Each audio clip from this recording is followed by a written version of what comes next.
एक गांव में नदी किनारे दो बहनें रहती थी। बड़ी बहन राशि का पति कुछ समय से बीमार रह रहा था, इसलिए वो रोज छोटी बहन गोपी के घर काम करने जाती थी। गोपी की शादी एक अमीर व्यापारी से हुई थी। वह बहुत कंजूस और लालची थी। सुबह के समय राशि जल्दी जल्दी अपने घर का काम निपटा के अपनी छोटी बहन गोपी के घर की ओर निकलती है। अरे दीदी, आज फिर तुमको देर हो गई। सुबह सुबह इतने बड़े घर का काम पड़ा रहता है और तुम आराम से घर में बैठी रहती हो। आना चाहिए था। खैर, अब आ ही गई हो तो चलो काम में लग जाओ। माफ करना बहन, मेरा मुन्ना रात भर रोता रहा पेट दर्द से, इसलिए देर हो गई। मैं जल्दी जल्दी सब काम कर दूंगी। ठीक है, चलो पहले आंगन और बैठक अच्छे से झाड़ पोंछ दो, घर चमकना चाहिए। उसके बाद रसोई में जाकर सारे बर्तन मांज देना। और हाँ, काम ठीक से होना चाहिए। राशि तुरंत काम पर लग जाती है। सबसे पहले गोपी के घर का आंगन, बैठक और सारे कमरों में झाड़ू पोछा करती है। वह एक एक कोना साफ करती है, फिर बर्तन मांजने बैठ जाती है। उधर गोपी आराम से बैठकर चाय पीती है। अच्छा सुनो, सारे काम तो तुमने कर ही दिए हैं। अब ये ध्यान रखा है, इसमें से अच्छे अच्छे चावल चुनकर साफ कर दो। टूटा फूटा चावल और कचरा अलग कर देना। मेरे घर में सिर्फ बढ़िया चावल पकते हैं, समझी? और फिर जल्दी से रसोई में जाकर दोपहर का खाना बना देना। राशि चुपचाप बैठकर चावल साफ करती है, फिर रसोई में जाकर खाना बनाने लगती है। वो अपने मन में सोच रही होती कि गोपी ने कहा था कि वो पैसे तो नहीं देगी, पर रोज के काम के बदले अनाज देगी। राशि सोच रही थी, इन चावलों में से उसे भी थोड़ा मिलेगा। गोपी, जैसा तुमने कहा था, मैंने अच्छे चावल और टूटे हुए कंकड़ वाले चावल दोनों अलग अलग कर दिए हैं। तुम देख लो। सारे काम निपटाने के बाद राशि घर जाने लगती है। गोपी उसे रोकती है। रुको दीदी, ये लो, यह टूटे हुए चावल है मेरे घर में। इसे तो कोई खाता नहीं है, इसलिए तुम ही ले जाओ। तुम्हारे घर में तो यह आराम से सब खा लेंगे। गोपी टूटा फूटा टुकड़ा वाला थोड़ा सा चावल थैली में डालकर राशि को थमा देती है। राशि ने बिना कुछ कहे चावल लिया और घर की ओर चल पड़ी। आंखों में आंसू थे, मगर होठों पर एक भी शिकायत का शब्द नहीं आया, क्योंकि उसे पता था उसकी मजबूरी और गरीबी में यह चावल भी उसके लिए कीमती है। राशि घर जाकर वही चावल बनाकर अपने पति और बच्चे को खिलाती है। अगली सुबह फिर वही सिलसिला शुरू हुआ। सुबह के समय राशि दरवाजे पर दस्तक देती है। अरे दीदी, आज तो जल्दी आ गई। अच्छा हुआ। सुनो, आज मुझे मछली खाने का बहुत मन है। तुम जल्दी से झाड़ू पोछा कर लो, बर्तन मांज लो और फिर रसोई में जाकर मछली बना देना। लेकिन हाँ, मसाला अच्छे से पीसना। मछली एकदम स्वादिष्ट होनी चाहिए। मेरे पति को मज़ेदार खाना चाहिए। ठीक है बहन, जैसा तुम कहो। मैं जल्दी से काम निपटा कर मछली बना देती हूँ। राशि चुपचाप झाड़ू पोछा करने लगती है, फिर बर्तन मांजे और आखिर में बैठकर मछली पकाने लगी। वो आज भी मन ही मन सोच रही है, उसके बेटे मुन्ना को यह मछली बहुत पसंद है। राशि मसाले कूटती है, प्याज लहसुन छोंकती है, फिर मछली तलकर बड़ी मेहनत से ढेर सारी स्वादिष्ट करी बनाती है। घर महक उठता है। गोपी आकर देखती है, वाह, आज तो बहुत अच्छी खुशबू आ रही है। चलो, खाना बढ़िया बना है।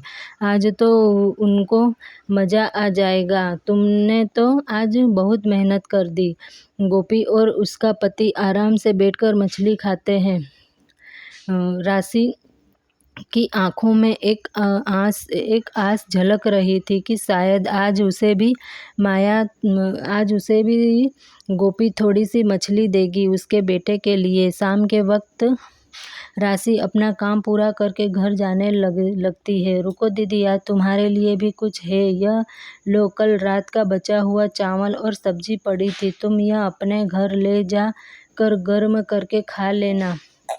राशि ने बिना कुछ शिकायत किए बासी चावल और गली हुई सब्जी की थैली उठाकर और अपने घर की ओर चल पड़ी। दिन पर दिन ऐसे ही गुजरते गए। राशि हर सुबह गोपी के घर काम करने जाती और लौटते वक्त गोपी कुछ न कुछ बासी या खराब खाना उसे देकर भेजती। सुनो दीदी, कल तुम जरा सुबह सुबह जल्दी आ जाना। मेरे पति को व्यापार में बहुत बड़ा लाभ हुआ है, इसलिए कल हमारे घर पूजा का बड़ा आयोजन होगा। बहुत सारे मेहमान आएंगे, ढेर सारी मिठाइयाँ और पकवान बनाने हैं, समझी ना। मुझे तुम्हारी पूरी मदद चाहिए। ठीक है बहन, जैसे तुम कहो। मैं कल सुबह जल्दी आ जाऊंगी। जो भी काम होगा पूरी मेहनत से करूंगी। अगली सुबह राशि जल्दी उठकर अपने घर का सारा काम निपटा कर जा रही थी। अचानक उसका बेटा घर के बाहर आ गया। माँ, आज तुम इतनी सुबह सुबह कहाँ जा रही हो? मौसी के घर। तुम 8 बजे जाती हो, तो अभी कहाँ जा रही हो? और घर के सारे काम भी जल्दी खत्म कर दिए? क्या बात है माँ? बेटा, आज तेरी मौसी के घर बहुत बड़ा आयोजन हो रहा है। तेरे मौसा को व्यापार में बहुत लाभ हुआ है, इसलिए वहाँ पूजा रखी गई है। बहुत सारे मेहमान आएंगे और ढेर सारी मिठाइयाँ पकवान बनेंगे, इसलिए मुझे आज जल्दी जाना पड़ रहा है। माँ, बहुत सारे लोग आ रहे हैं, तो मौसी ने मुझे भी तो बुलाया होगा ना। तुम मुझे लेकर क्यों नहीं जा रही हो? अरे बेटा, तेरे पिताजी की तबीयत ठीक नहीं है। अगर तू मेरे साथ चल जाएगा तो वो घर पर अकेले हो जाएंगे, इसलिए ठीक है माँ।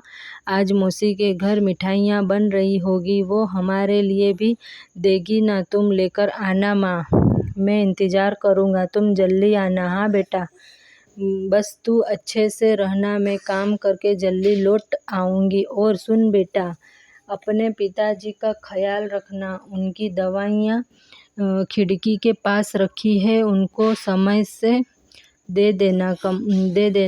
राशि अपने बेटे के सामने कैसे भी बहाना करके चली गई। वो सोच रही थी कि उसकी बहन ने सारे गांव को निमंत्रण दिया, पर उसे एक भी बार नहीं बोला कि तुम अपने बेटे को भी साथ लेकर आना। गोपी के आंगन में चहल पहल थी। बड़ी बड़ी देगचियाओं चढ़ चुकी थी। हलवाई बुलाए गए थे और तरह तरह के पकवान की खुशबू पूरे घर में फैल रही थी।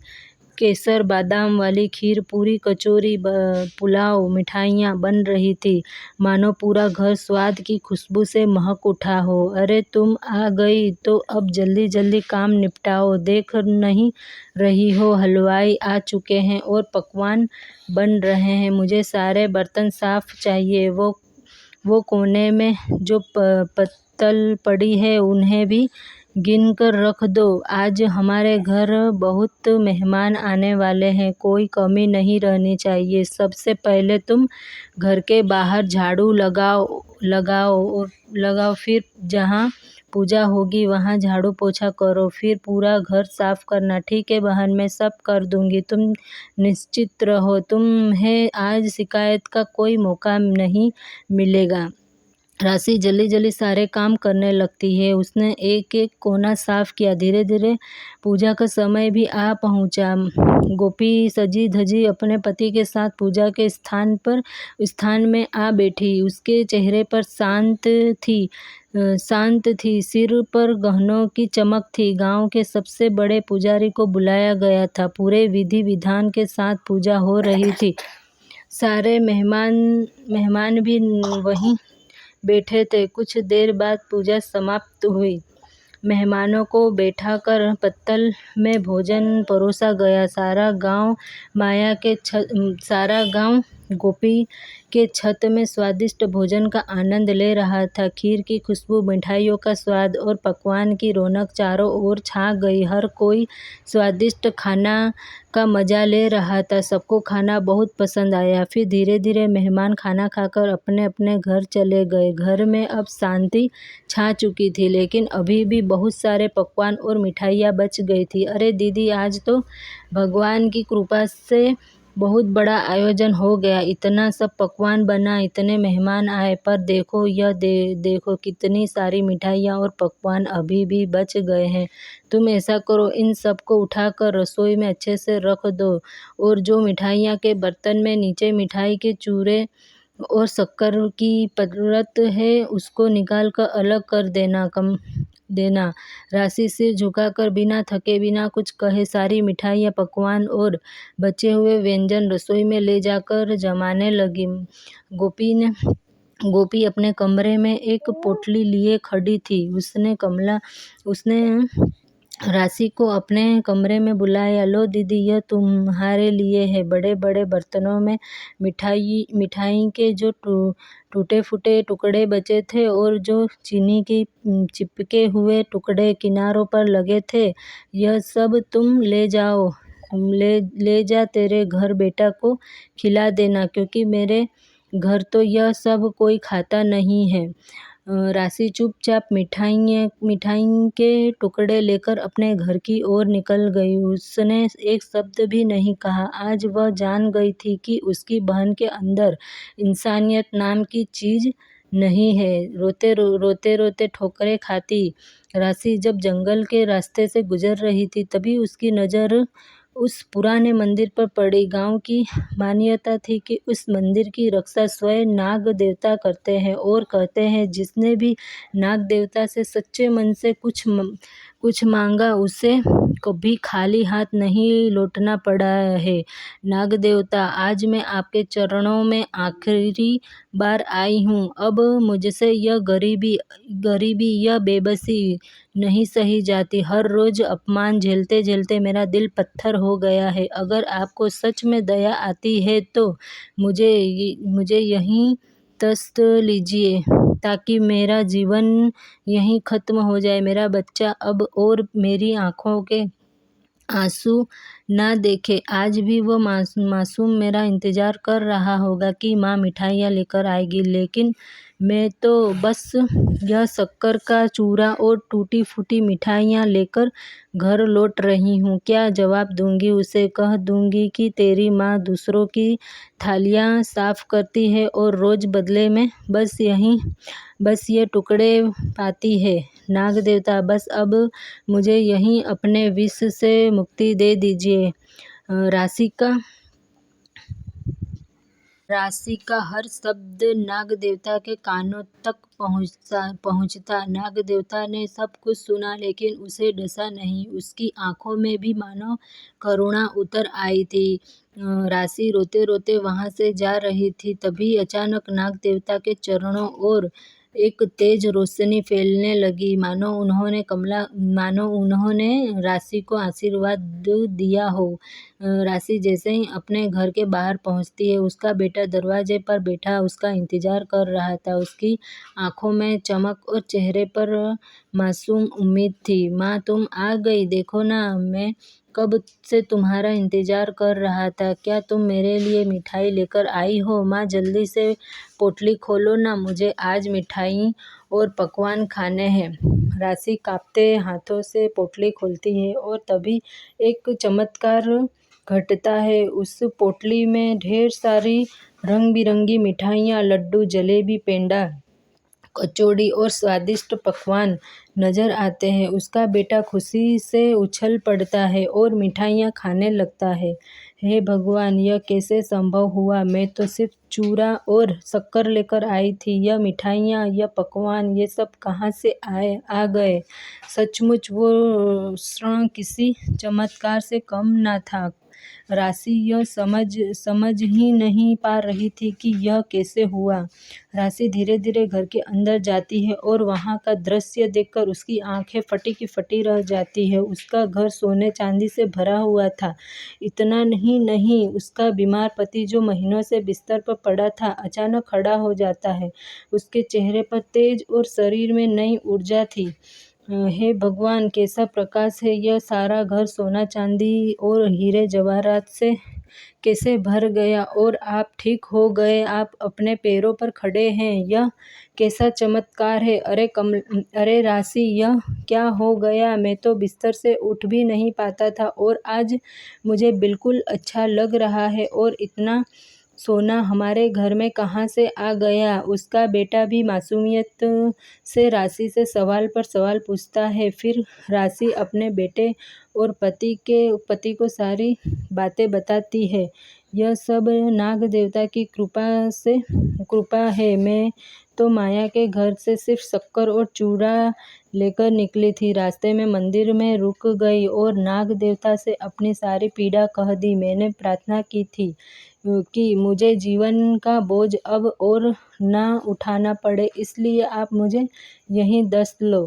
पर नाग देवता ने मुझे मारा नहीं, उन्होंने मेरी पुकार सुन ली और देखो उनकी कृपा से आज हमारा जीवन ही बदल गया। उस दिन से सब कुछ बदल गया।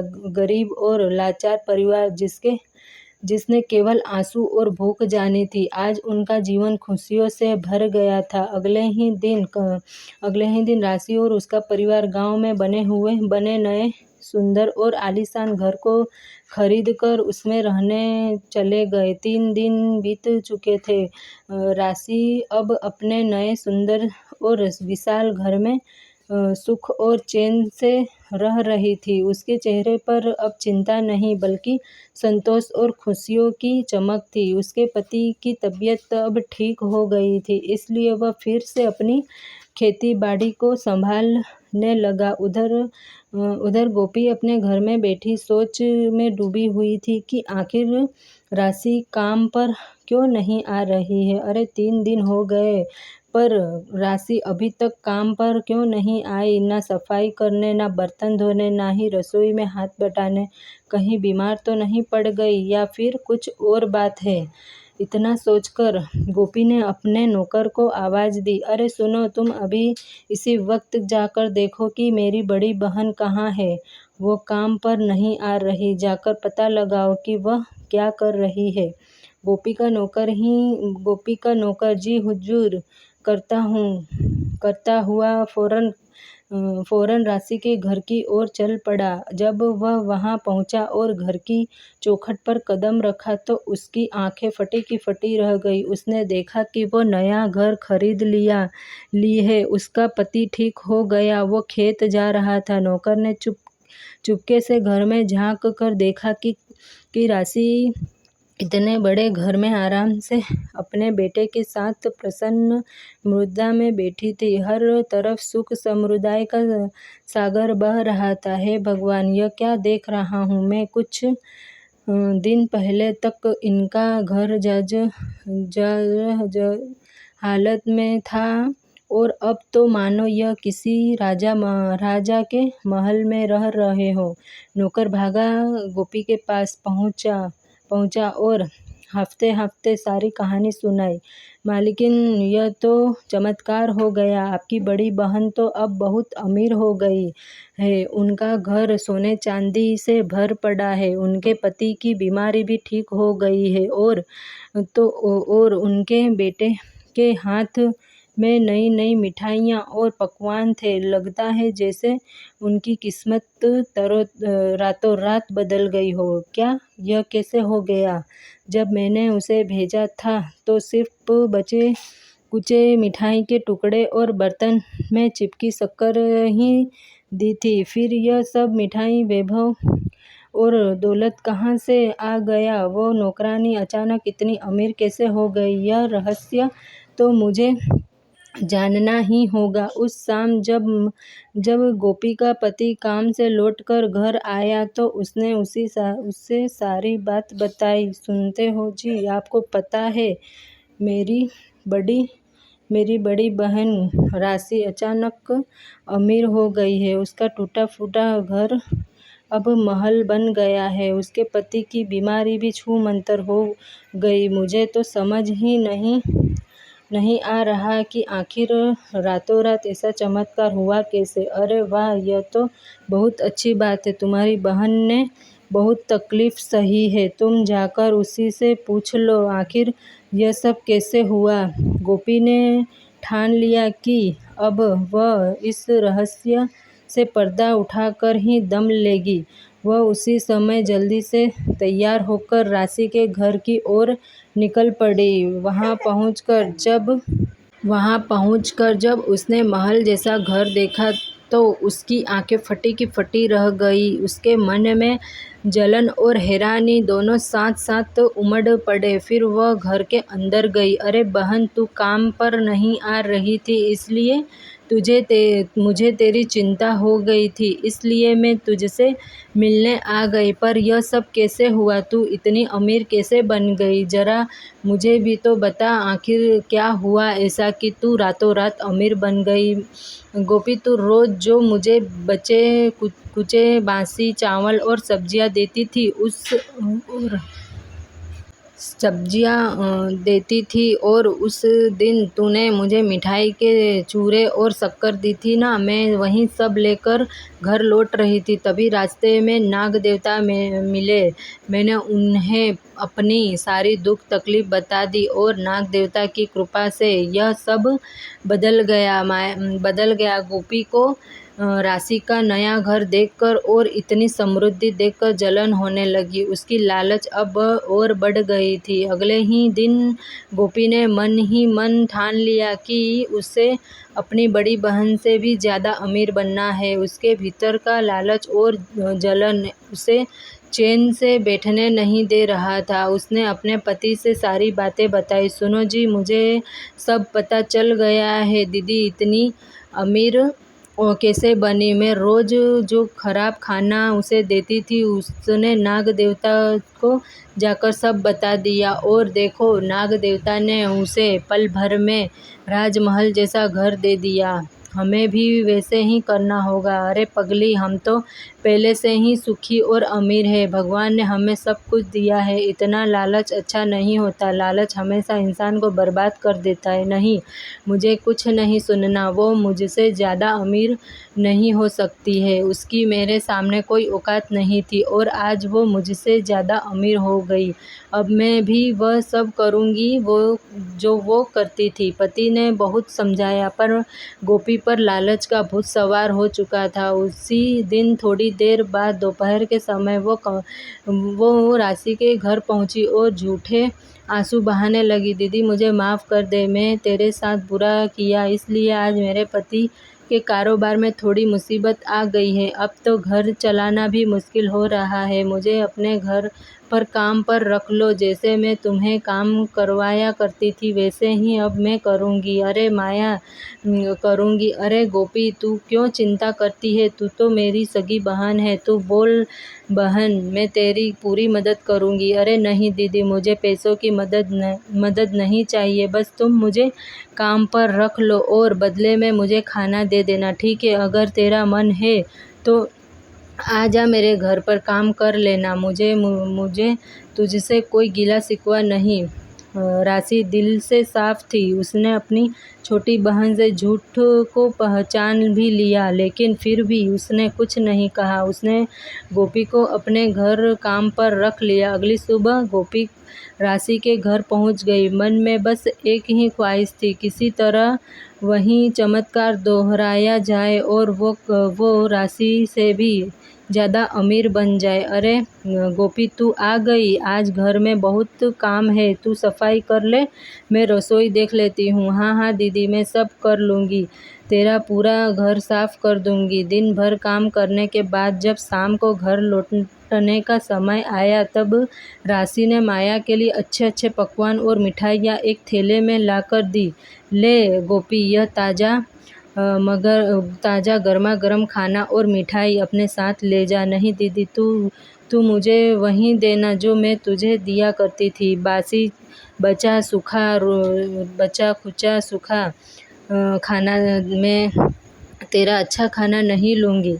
राशि यह सुनकर चौंक गई, लेकिन गोपी की जिद इतनी मजबूत थी कि आखिरकार राशि ने मजबूरी में उसे बासी खाना ही दे दिया। गोपी खुशी खुशी वो बचा कुचा खाना लेकर अपने घर लौट गई। अगले दिन फिर वही हुआ। गोपी सुबह काम पर आ गई। दिन भर काम किया और जब जाने लगी राशि ने फिर से ताज़ी मिठाइयाँ और खाना दिया, लेकिन फिर गोपी ने मना कर दिया और ज़बरदस्ती बासी और ख़राब सब्जियाँ लेकर चली गई। दिन कटते गए। गोपी रोज़ काम पर आती और जाते वक्त रोज़ ज़बरदस्ती बासी खाना लेकर जाती। गोपी गोपी राशि सोच में पड़ गई थी कि आखिर गोपी ऐसा क्यों कर रही है। अब तो काफ़ी दिन हो गए दीदी के घर काम करते करते, अब मुझे भी वही करना पड़ेगा जो उसने किया था। मैं आज ही मंदिर जाऊंगी और वहां जाकर नाग देवता से वही बोलूंगी जो दीदी ने कहा था। तब जाकर मैं उससे भी ज़्यादा अमीर बनूंगी। बस यही सोचते सोचते गोपी के कदम तेज हो गए। उसका दिल लालच में भरा हुआ था।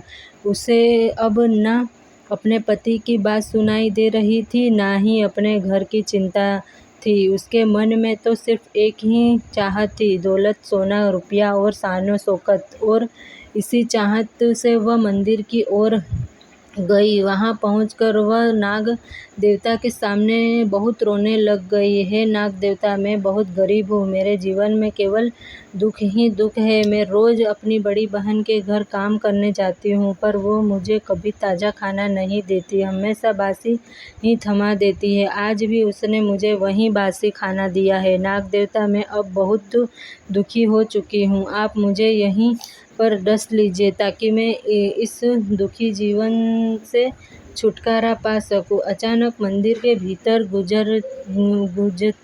गूंजती हुई एक भारी आवाज़ सुनाई देती है। अरे मूर्ख स्त्री, तू लालच में अंधी हो चुकी है। तेरे दिल में अपनी बड़ी बहन के लिए जलन भरी हुई है। मुझे सब पता है। तुझे रोज तेरी बहन ताज़ा और अच्छा खाना ही देती थी, लेकिन तूने जानबूझकर उससे रोज बासी खाना मांगा। मुझे सब पता है। नहीं नाग देवता, ऐसा नहीं है। मैं सच बोल रही हूँ। झूठ मत बोल गोपी, तूने अपनी बहन से ईर्ष्या की झूठ बोला और अब लालच में आकर मुझसे मौत की भीख मांग रही है। तो ठीक है, तेरी इच्छा मैं पूरी करता हूँ। तू चाहती है कि मैं तुझे डस लूँ, तो ठीक है, मुझे माफ़ कर दीजिए। नाग देवता, आप सच कह रहे हैं। मैं लालच में अंधी हो गई थी। मुझे मत काटिए। नाग देवता, ठीक है, मैं तुझे नहीं काटूंगा, पर तेरे लालच का फल आज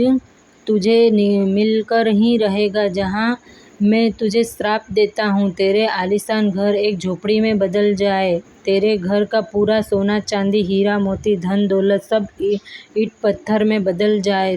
तू मेरे सामने गरीब बनकर आई थी ना, अब कुदरत तुझे बताएगी असली गरीबी क्या होती है। गोपी भागती भागती रोते हुए अपने घर की ओर जाती है। उसके मन में हजारों ख्याल आ रहे हैं। वो जैसे ही अपने घर के पास पहुंचती, उसकी आंखों से आंसू थमने का नाम नहीं ले रहे थे। उसका घर एक झोपड़ी में बदल गया। उसने देखा कि उसके घर के सारे हीरे जवेरात ईंट पत्थर में बदल गए। अरे गोपी, यह सब कैसे हुआ? हमारा घर इस झोपड़ी में कैसे बदल गया? मुझे कुछ समझ नहीं आ रहा है। बताओ, ये क्या किया है तुमने? गोपी ने रोते रोते अपने पति को सारी बातें बताई। मैंने कहा था ना, गोपी, लालच मत करो। आज तुम्हारी लालची सोच के कारण मेरे जीवन भर की मेहनत मिट्टी में बदल गई।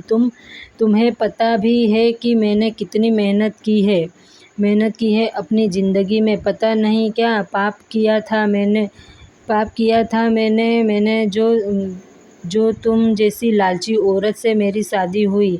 गोपी के लालच की वजह से उसका ऐशो आराम, धन दौलत और पति का प्यार सब छीन गया। इस तरह लालच और जलन में अंधी हुई गोपी ने अपने ही हाथों से अपनी ज़िंदगी बर्बाद कर दी।